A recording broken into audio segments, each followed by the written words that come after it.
Welcome to the SAG-AFTRA Foundation's Conversations at Home program. I'm Daniel Fienberg from The Hollywood Reporter. Before we are joined by our guest today, I want to let you know that the SAG-AFTRA Foundation is a nonprofit organization that relies entirely on donations to provide emergency assistance and free educational programs to SAG-AFTRA artists. This conversation is made possible thanks to the generosity of our sponsors. Over the past year, the foundation has given over $7 million to COVID relief to more than 7,500 performers. If you are a SAG-AFTRA artist and need help, please ask. And if you can help, please give. Information can be found in the description of this video. Thank you for your support. And without further ado, it's my pleasure to introduce actor Jin Ha of PACHINKO. Thanks so much for joining us. Thanks for having me. And also, I love that intro of the SAG-AFTRA Foundation. That's incredible what they've done so far. Seems like very good and important work in these trying times. Yeah, entirely.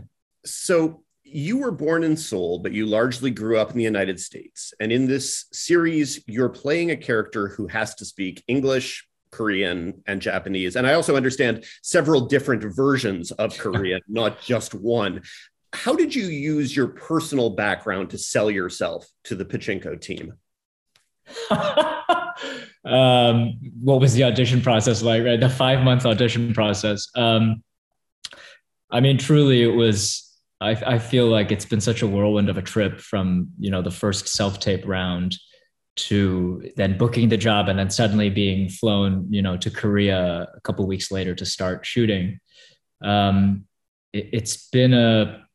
It's felt like a marathon, but also a sprint at the same time, especially with the language components. It was, as you pointed out, I speak English and I speak Korean, but I don't speak any Japanese. I'm studying Japanese now, basic fundamentals to begin with to help with season 2. But that was the biggest challenge for me. That was the biggest hurdle by far. And it was 2 dialects in Japanese, the Osaka dialect and the Tokyo dialect, which we determined, Hugh and I, the showrunner and I determined, if we are going to do this storytelling in the authentic languages that these characters would be speaking, let's go all the way. Let's get the whole 9 yards and, recognize that this character would have become comfortable and adept at code switching between those 2 dialects of Japanese. And then in addition to that, my Korean has a little bit of an American accent. And so I shrouded my American accent in a Japanese accented Korean because, I was like, truly, it was like, this is my opportunity to get it as right as I can. Do you know what I mean? Like if I am representing a community that I have the utmost respect for, but I am not personally Zainichi, I'm not personally attached to in my own family's history, I want to do the absolute best that I could. And a lot of that was a language component. How much of that were things that you were told or suggested that you might want to do, and how much of it really was you feeling this sense of responsibility and wanting to make sure you did it? I think it was actually both at the same time. I think Sue and I had a lot of conversations early on about making these decisions, especially because she was still writing the script and rewriting the script, and therefore the translations were, that was a whole nother system that we had to work out in real time of Sue writing the scripts in English and then her team of translators writing it into Korean and Japanese, but then back translating it with another set of translators for her to give notes on. It was like I think we figured it out towards the end, but it was an incredibly, it was the most exciting and terrifying challenge that I had ever faced in a job before. And because it was such a meaningful project, because it was so personal, I didn't ever lose the energy or the motivation to try to get it right. And so to answer your question, I feel like it was both of us coincidentally coming to the same conclusion of if we are going to do this, if it's not going to be a production where we are all speaking some vaguely accented English, then what's the point? Let's not half-ass it. Let's, as much as I can, do you know what I'm saying? There is obviously the truth of I understood from the beginning, I am not going to be able to fool Japanese speakers that I am fluent. That's impossible. As English speakers, we can tell there's subtleties that our brain registers that we don't even necessarily consciously acknowledge, but like something comes through. And with that understanding, we worked our asses off. You know, my dialect coach, Yumi, and I, like, we were constantly on call, on Zoom calls. In the evenings after we'd shoot, we were prepping for the next days or the next couple of weeks of shooting if there were big scenes coming up. Like, it was a constant, it was a constant studying and education, and like eating and breathing the languages and all the different micro mannerisms that I could try to digest and inhabit. You know what I mean? Like, because when we speak different languages, when we're in different spaces, we might hold our bodies a little different, or we might gesture a little differently. And I wanted Solomon to be that skilled at assimilating. What is it in you that keeps that motivation active? Because heaven knows at any given point, you could say, no one will notice if I mess this up. Or no one will notice if I take the slightly easier path towards this. But obviously that was not something you felt comfortable doing. Yeah. What is the drive that keeps you from doing that? That's a great question. I mean, that applies for me to like, why do I take any job, or why am I auditioning for any job? What am I interested in as an artist? If I call myself an artist, then, you know, what do I wish to stand for in my work? And I'd like to believe that some of it is integrity, you know what I mean? And the authenticity of the storytelling. Whatever the story is, whatever the character or time period or journey that the characters are going through, the most important thing for me is human representation. And that's, even if it's a smaller role, you know, there is always an opportunity to inject more humanity into a character, I believe, while maintaining the honesty of the role, or maintaining, like, recognizing what role, what piece am I playing in this larger storytelling arc. I'm always interested in expanding the representation of people who look and sound like me, how much humanity we can also envelop as well and inhabit. And with a character as beautifully written as, you know, Aaron Burr or Song Li Ling from M Butterfly, or even Jamie from Devs, like, Solomon truly is such a gift of a character, because he is embodying so many generations of sacrifice and choices and history. And even though he may not even be cognizant of all of those different factors at play in himself, it comes through in his interactions. It comes through in how he holds himself in the Shifley's office in New York versus in Japan versus when he's home with his family.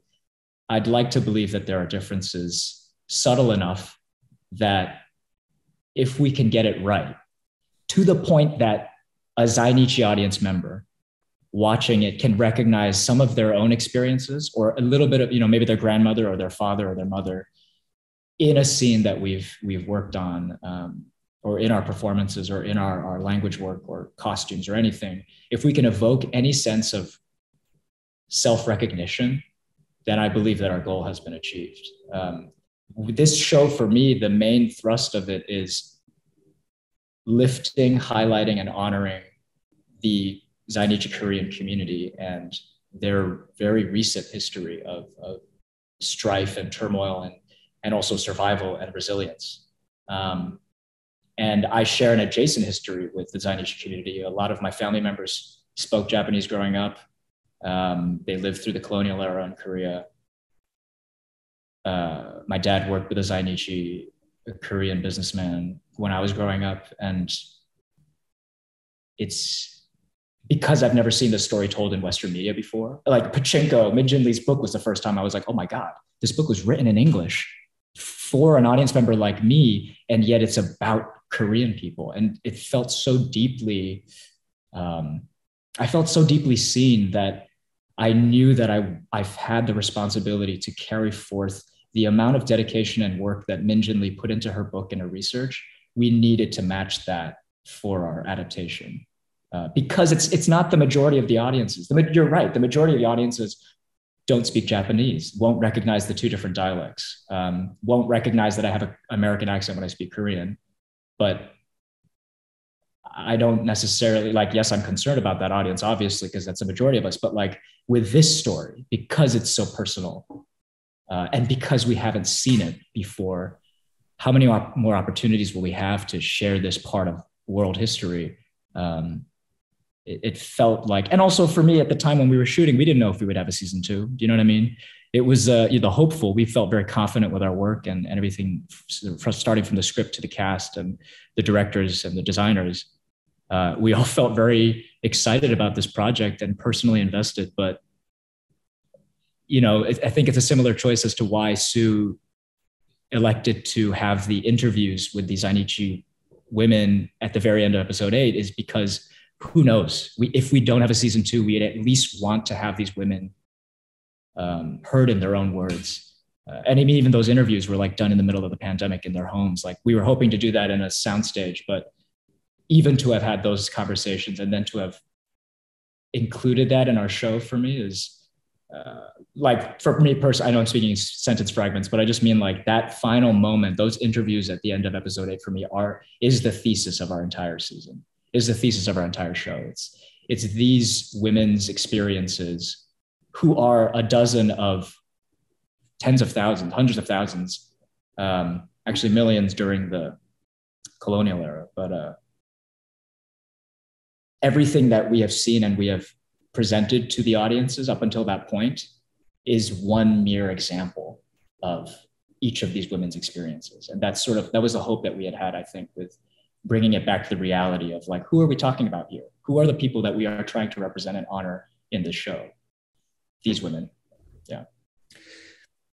You can put in obviously all of the effort and layer in all of the differences and nuances, but you're always inevitably going to have a loved one, a family member, a friend who's going to bust your chops about the one word you mispronounced in Japanese. Yeah. How much of that have you experienced?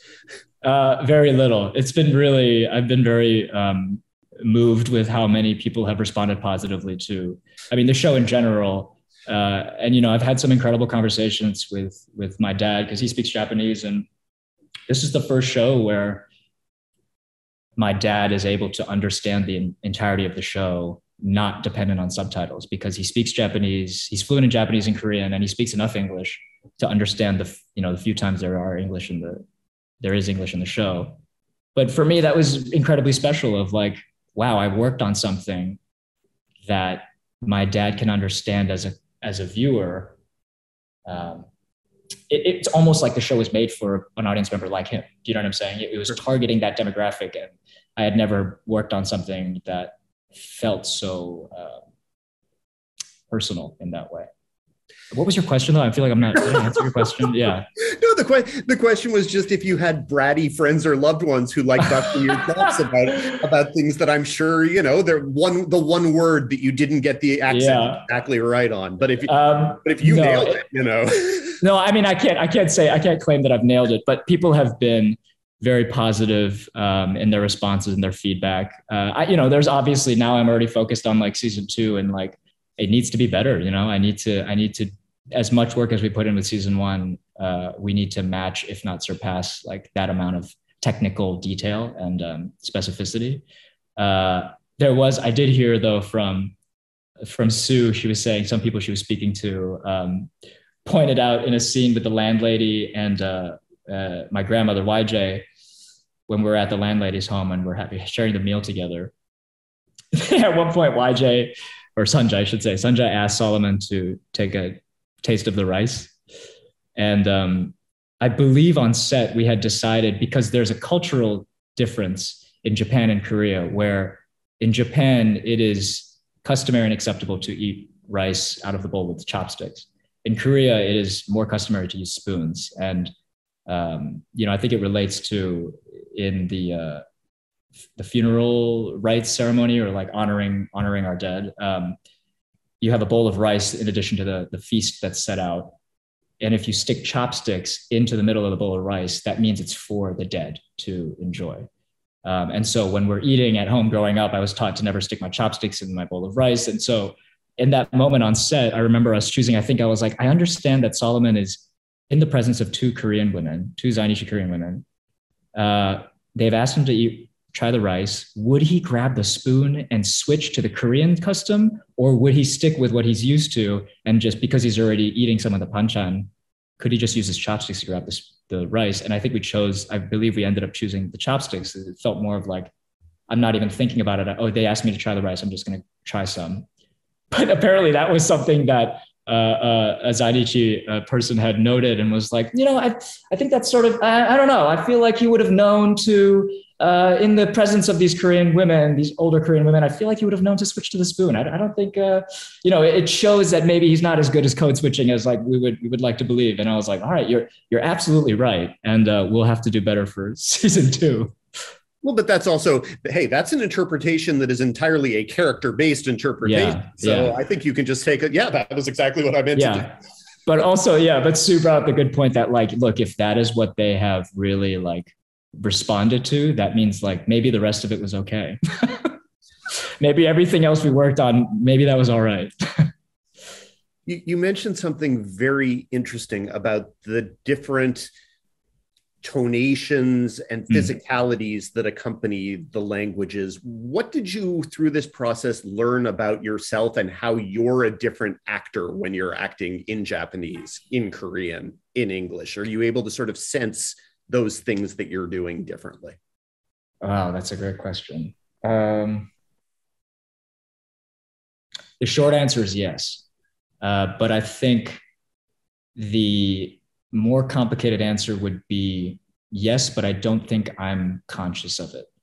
I remember making an active choice while we were shooting that I think it would be mind-numbing for me to try to, like mind-numbingly difficult for me to try to keep track of like specific, like, oh, when I'm speaking Japanese, like, maybe I smirk a little bit differently. Like maybe my oral posturing is my resting face might feel a little different, or like when I use my hands differently, or how much am I like bowing in, in conversation versus when I'm in a Korean conversation, or a Korean interaction. And it's, I was like, you know what? I think if I just do all of the work that I can specifically on the language and the text, and also the clothes help, frankly, like coming from,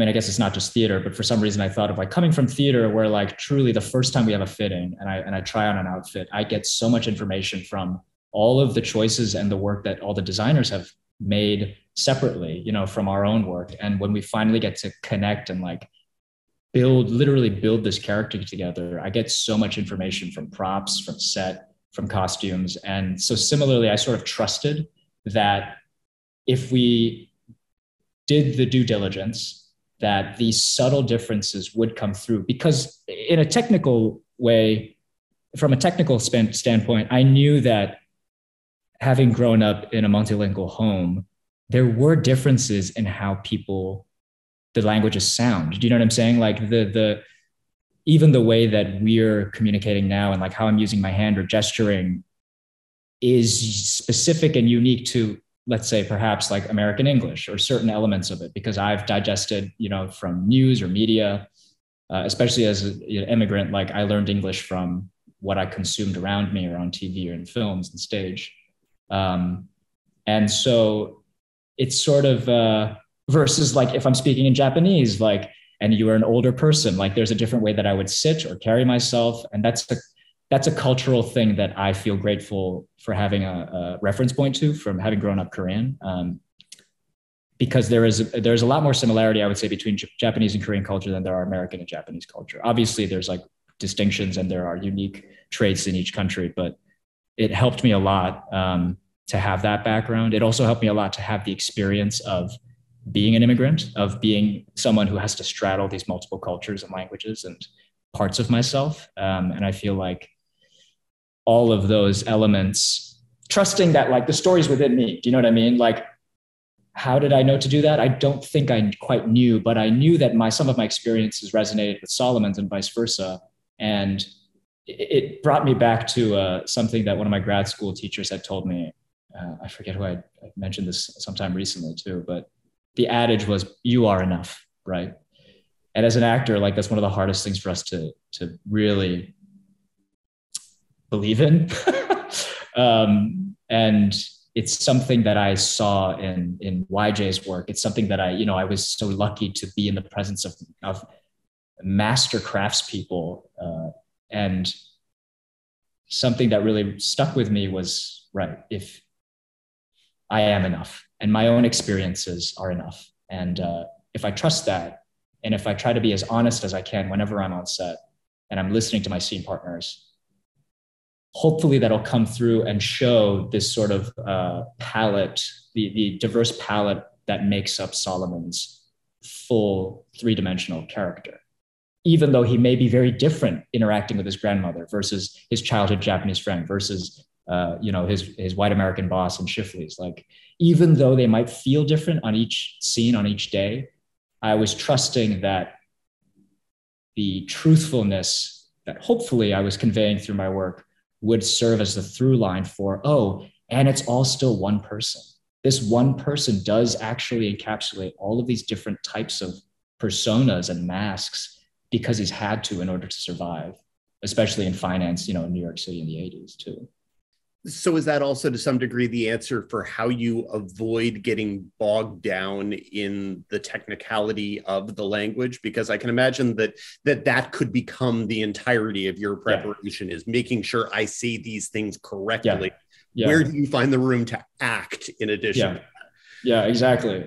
This is something that, I've called from my grad school time, but it's the last step of dialect work.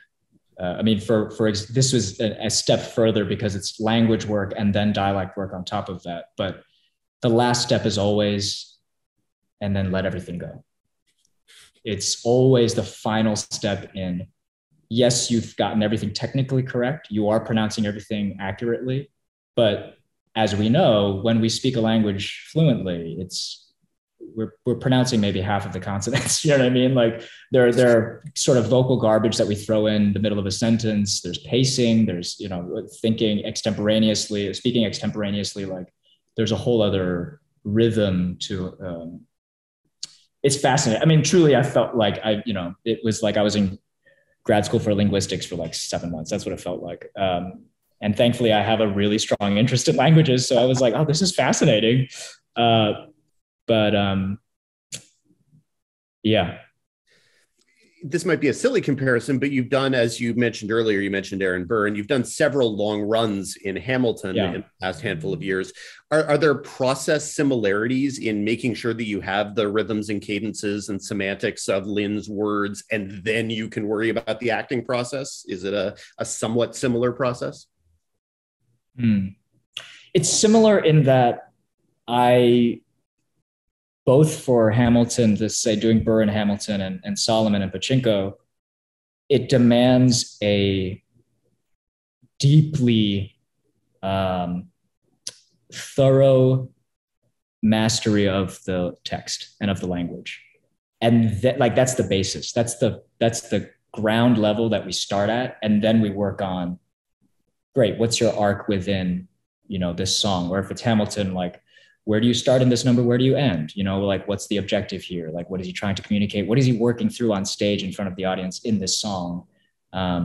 What's the journey we can take emotionally? Similarly with Solomon, it's like, that's the thing with like TV work versus stage work is on stage, we rehearse for several weeks, but then once the show starts, it's curtain up and then it's us on stage existing and reacting and behaving for a couple of hours.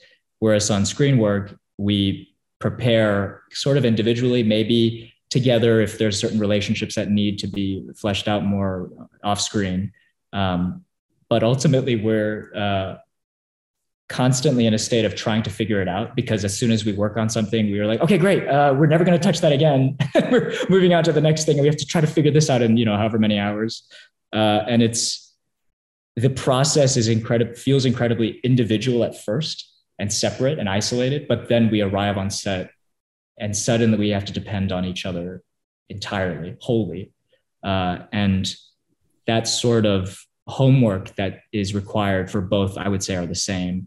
But the mechanics of how we pace out the work that we've prepared very different for screen work, I found. Yeah, because it's in TV work, it's so much of, sometimes we're doing a scene and the camera's a close-up and it's like I have to deliver the scene to an X spike mark on the corner of the camera, and it's how, what skill is that tapping into? I have no idea. I want to make sure that we at least talk about one of my favorite parts of the show, which has nothing at all to do with language, which would be the opening credits, which initially feel totally separate from the rest of the show. But as you watch it, and as you watch it repeatedly, it becomes clearer and clearer, the thematic connection that they have to the entire team. First off, when you're in that pachinko parlor and being asked to funny dance, do you immediately get the purpose of what you're doing and what it actually means? And what was the process of shooting those credits like? I think it was actually a full trusting of Sue, our captain. She proposed it to me while we were shooting in Vancouver as I think we're just going to get together in the pachinko parlor and we're just going to turn on whatever song you want, whatever music you want, and let's just record you dancing. And I asked her, I was like, okay, is this Solomon dancing? What kind of what's the idea here? Like, how much of a through line do we need? And she was like, no, just have a great time. I'm just going to turn on some music, blast it, and then we'll just tell you to go and we'll just shoot it from different angles. And I had no idea what it would look like. Also, because, I didn't get to see most of the other people's shoot periods in the pachinko parlor, but I think she and her, opening title credits team, pulled together something really beautiful and really, like you said, surprisingly meaningful, surprisingly reflective of the story at large that we were telling. And then also on top of that, Sue sold it to me with just it's a beautiful set. They've designed it, from nothing. This was on a soundstage. Also, the show is pretty challenging for viewers. It asks a lot, and let's inject some joy into it wherever we can find moments of joy. You mentioned the interesting question of, in that opening credit sequence, is it Solomon dancing or is it Jin dancing? Where did you find the answer? Because how does it compare, that dancing in the credit sequence, to the dancing in the rain to the Cure sequence, which is also there, and that is truly Solomon dancing there.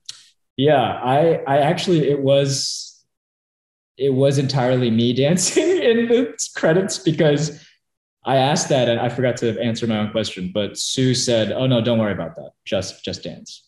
In the rain one, it was more of I tried to specify. I remember doing research on YouTube with being okay, popular 80s dances, dance moves that, I literally watched those videos being right. What was okay, got it. That's the sort of the fitness sort of era, the coming out of, disco's been long gone, but it was reminiscent of that into right before the sort of house party, lights flashing sort of, the big hair and all of that. So it ultimately, none of that mattered. But it was at least fun for me to be oh, cool. Because for me, that reminds me of something that I love with any character that I'm researching is music. And so it started for me with what's the music that, what would be the soundtrack of his life? And so I had different eras of his life. Imagine the music that he would have heard, not even music that he would have chosen to hear, but walking around, inside the house in another friend's house. So the one in the rain, I did the research to make it a little bit more specific to Solomon. How strange is it that you're part of this big ensemble, but some of the actors, the only time you've interacted with them would have been in that credit sequence?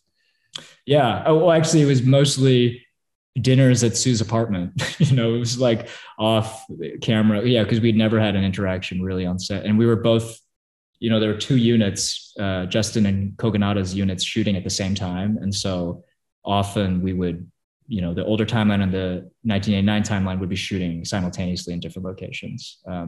But especially in Vancouver, where everyone sort of had to transplant to a different country, we got to spend a lot of time together, which was lovely on our days off. And just as sort of a last question, the Solomon arc in the series has some similar elements to the character in the book, but there are definitely major changes. And more than that, it's clear that the show is, assuming it runs 4 or 5 seasons, it's going to go well beyond anywhere got with that character.